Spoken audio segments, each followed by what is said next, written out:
હર હર મહાદેવ બધાને શ્રાવણ મહિનાની ખૂબ ખૂબ શુભકામનાઓ। જી હા મિત્રો, શ્રાવણ મહિનાની શુભકામનાઓ। કેમ કે આપણા ગુજરાતમાં તો શ્રાવણ મહિનો હજુ શરૂ નથી થયો, પરંતુ અમે છીએ અત્યારે ઉત્તર પ્રદેશમાં અને અહીંયા શ્રાવણ મહિનો આપણા કરતા 15 દિવસ વહેલા શરૂ થઈ જતો હોય છે અને આ કાવડ યાત્રા પણ તમે જોઈ શકો છો।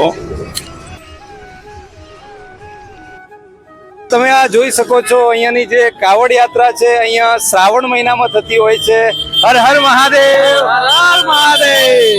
અને આ યાત્રા ખાસ કરીને શ્રાવણ મહિનામાં, એટલે જો કે આપણે તો હજી શ્રાવણ મહિનો ચાલુ નથી થયો, પરંતુ અહીંયા શ્રાવણ મહિનો ચાલુ થઈ ગયો છે અને શ્રાવણ મહિનામાં ખાસ કરી અને આ પવિત્ર જળ જે છે એ શિવજી ઉપર ચડાવવા માટે આ બધા લોકો જાય है। तो પછી भैया ये जो यात्रा मतलब किस चीज के लिए यात्रा करते हो आप लोग? कोई मन्नत नहीं रहती है, सिर्फ खाली शिव जी के लिए। खाली शिव जी के ऊपर जल चढ़ाने के लिए? कई लोगों की रहती है मन्नत, बाकी हम लोगों की नहीं है। मतलब ये तो हम लोग देख के आ रहे हैं, कई कई दूर दूर तक गांव से काफी हजारों की संख्या में लोग आते हैं यहाँ पे। तो આમને કહેવાય છે કાવડ યાત્રા અને આજે બધા જે છે એ લોકો એમની પૂરી શ્રદ્ધાથી ભગવાન શિવજીના ઉપર જળ ચડાવવા માટે લઈને જાય છે। અહીંયા તમે જોઈ શકો છો આ કાવડમાં જળ ભરીને લાવેલા છે। અમે લગભગ છેલ્લા 50-100 કિલોમીટર થી જોઈએ છે। આ બાજુનો એક હાઈવે પણ આખો સ્પેશિયલ એમની યાત્રા માટે બંધ કરાવી દેવામાં આવ્યો છે અને હજારોની સંખ્યામાં આ બધા કાવડિયા અહીંયાથી પ્રયાણ કરતા હોય છે।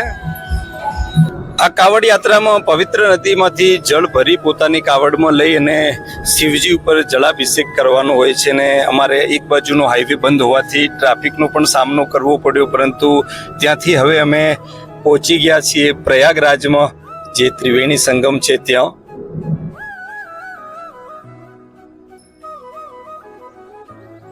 અમે આવેલા છીએ પ્રયાગરાજ। જે તમે આ જોઈ રહ્યા છો તે ત્રિવેણી સંગમ છે। ગંગા, યમુના અને સરસ્વતી ત્રણેય નદીઓનું જ્યાં એક જ જગ્યા ઉપર સ્થાન છે એવો ત્રિવેણી સંગમ પ્રયાગરાજનો।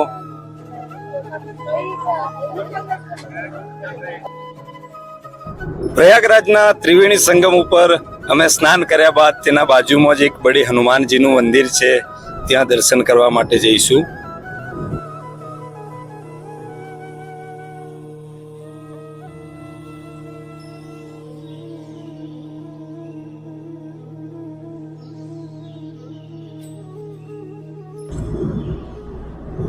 बड़े हनुमान जी मंदिर में पहुंची गया અને ત્યાં અમે મંદિરના અંદર જઈને બહુ ભવ્ય મૂર્તિ છે હનુમાનની સુતેલી અવસ્થામાં છે એના દર્શન કર્યા અને ત્યારબાદ અહીંયા એક શક્તિપીઠનું મંદિર આવેલું છે ત્યાં પહોંચ્યા છીએ, અલોપ શંકરી શક્તિપીઠનું મંદિર।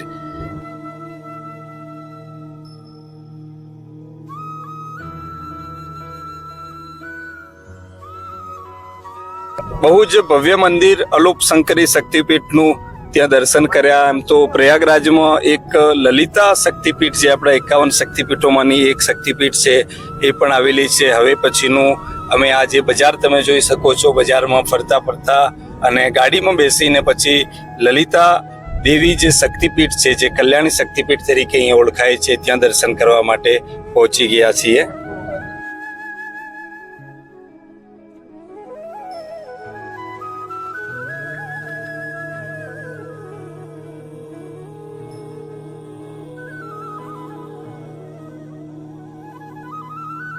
લલિતા શક્તિપીઠનું મંદિર આમ તો બહુ જ પ્રાચીન છે, અહીંયા માં કલ્યાણી શક્તિપીઠ તરીકે ઓળખાય છે અને હવે અમે ગાડી લઈને નીકળ્યા મનકામના જે મહાદેવનું મંદિર છે પણ અહીંયા બાજુમાં જ છે, ત્યાં મનકામેશ્વર મહાદેવના દર્શન કરવા માટે। અને આ આજનું અમારું છેલ્લું સ્ટેશન છે આમ તો મનકામેશ્વર મહાદેવ। અહીંયા દર્શન કર્યા પછી અમે નીકળવાના છીએ જે આપણી સપ્તપુરીમાંથી જે એક નગરી છે તે વારાણસી એટલે કાશીપુરીમાં બાબા વિશ્વનાથ મહાદેવના દર્શન કરવા માટે હવે ગાડી લઈને નીકળી ગયા છીએ। મિત્રો તમને બધાને હર હર મહાદેવ, જય માતાજી।